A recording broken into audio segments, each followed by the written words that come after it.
Hi out there. Good to see you one more time.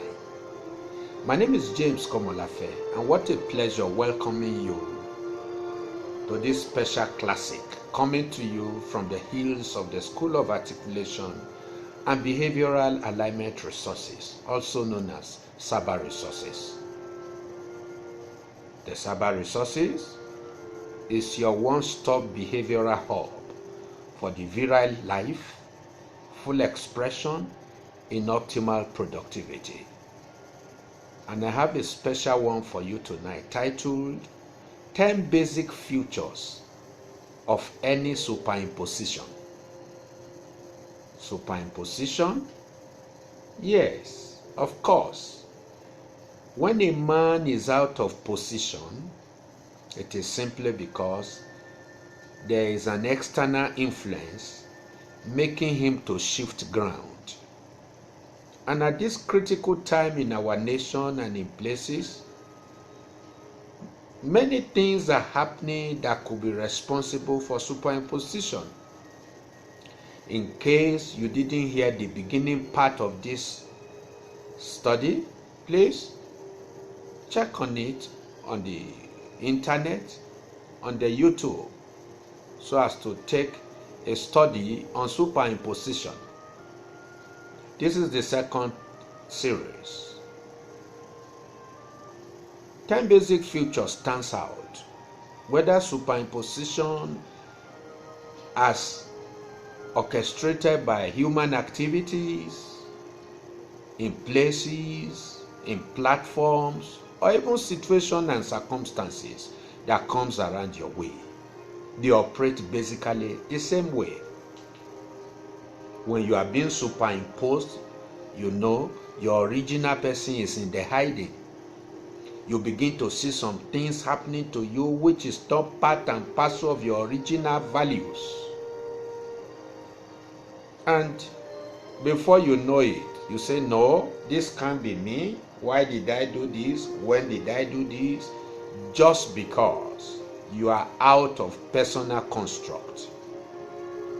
Any man who misses it out on personal definition will enter into defilement. And this defilement has nothing to do with maybe you are morally upright or not.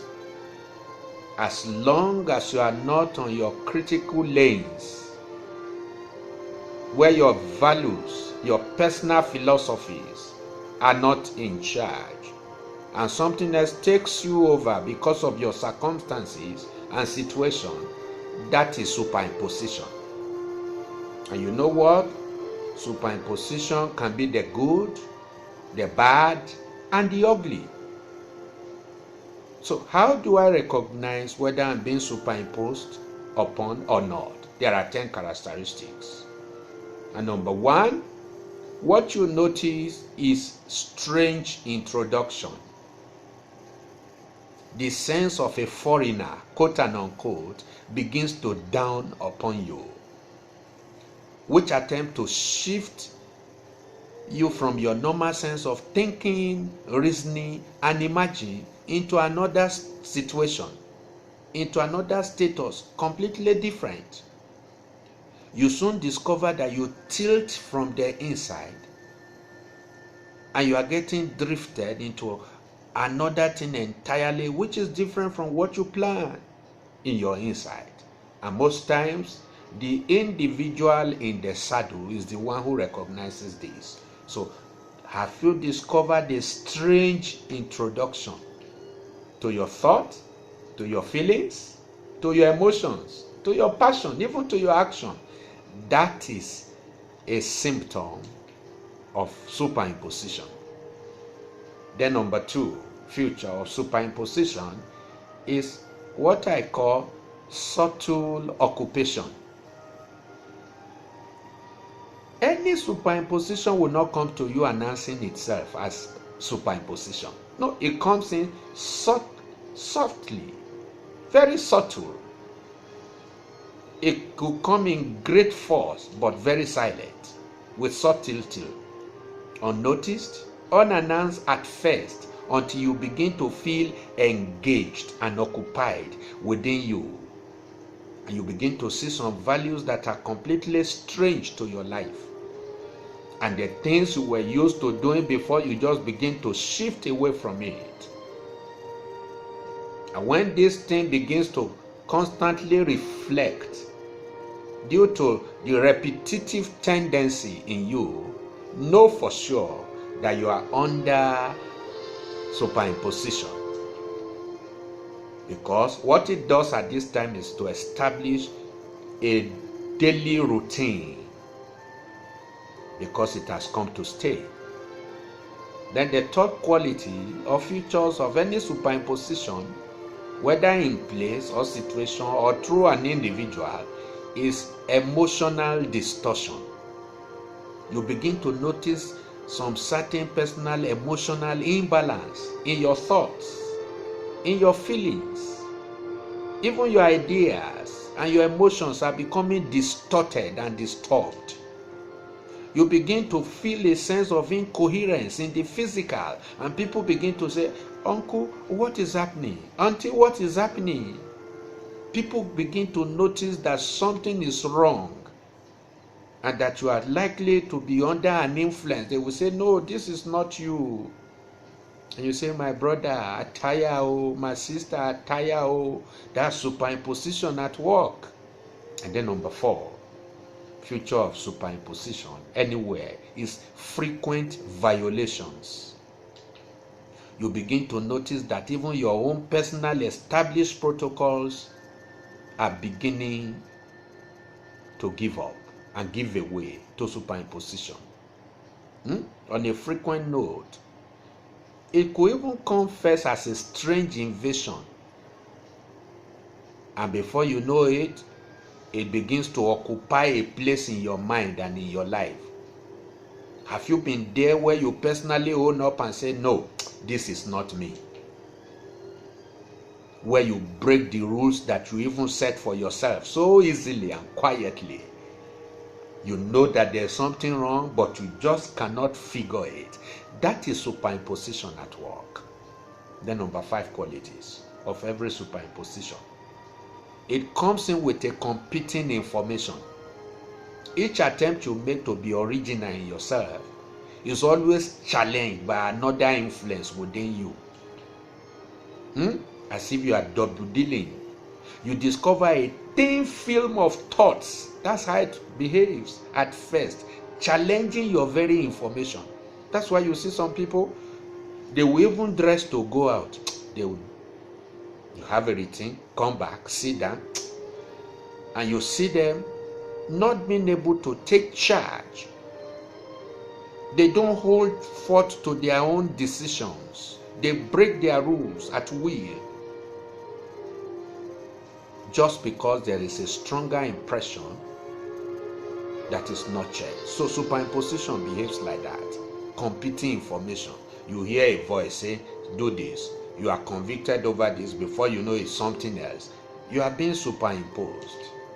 Then number 6 is doubtful disputation.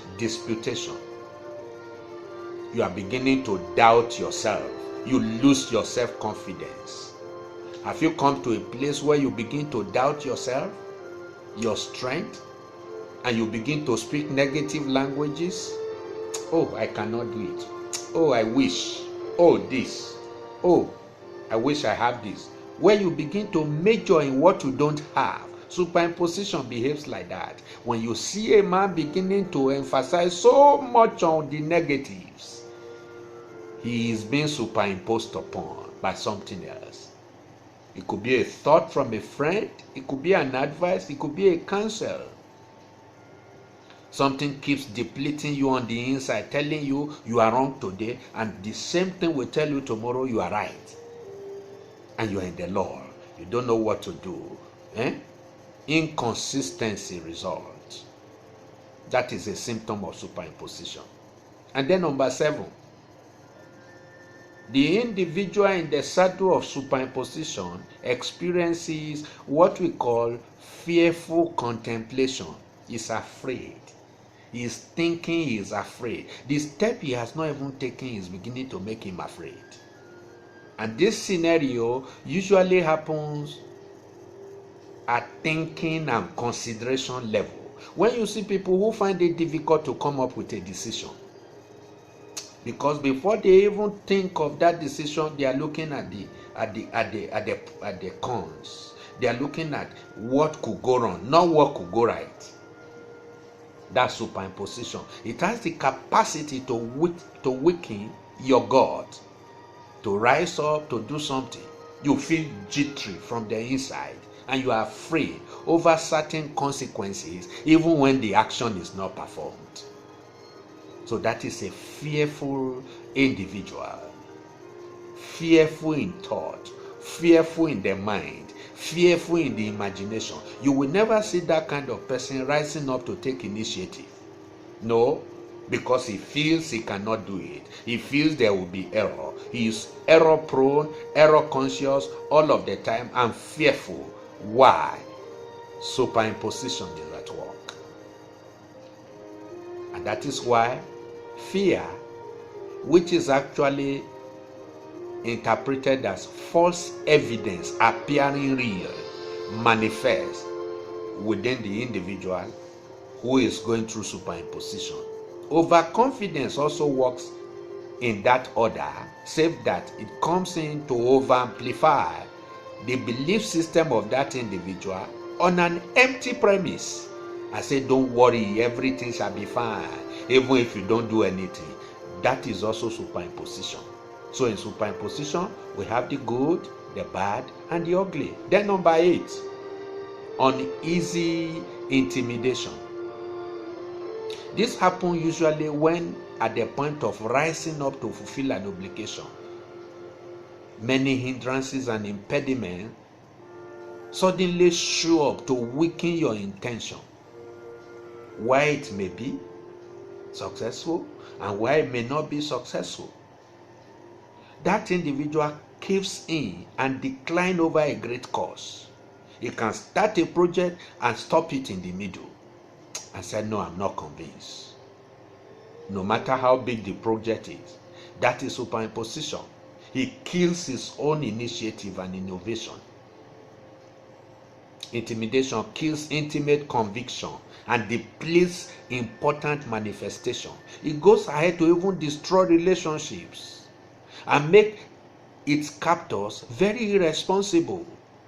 So when you see people begin to say, don't mind the man, he's an irresponsible man, he is not stable, he has no self-concept, he will tell you this today and say something else tomorrow. That is a man under superimposition.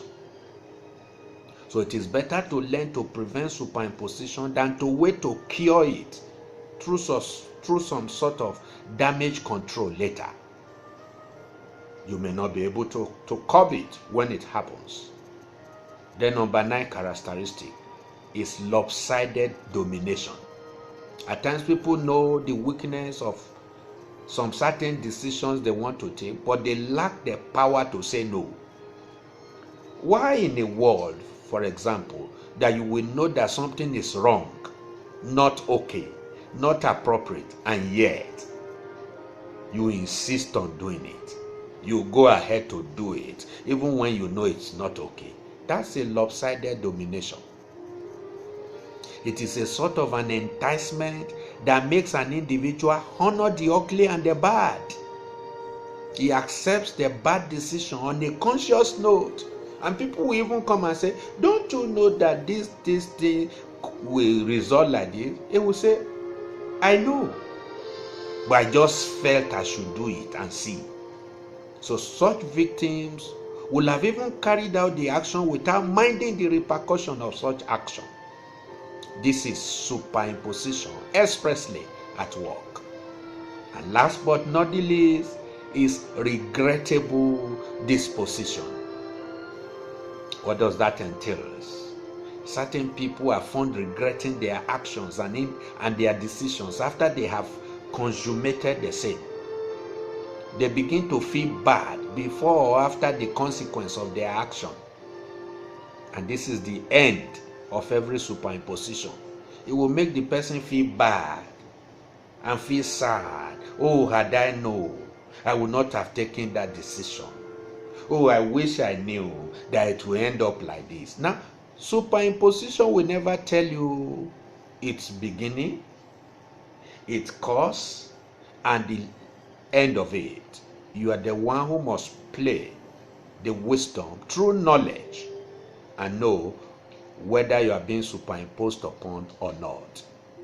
So what's the last word here? When one finds it difficult to prevent its full cause, it goes ahead to destroy relationships and make its victim look irresponsible. So please recognize early symptoms of superimposition and prevent its manifestation. Some of the damage control measure may come in pretty late, and no one will be interested in your defense afterwards when the chips are down. So prevention is always better than cure. Thank you so very much. I need to let you know that you can also check yourself for superimposition. Simply ask for personal superimposition assessment test, and then you can test yourself to see whether you are under any form of superimposition or not. You can send a message to me on James 1 KO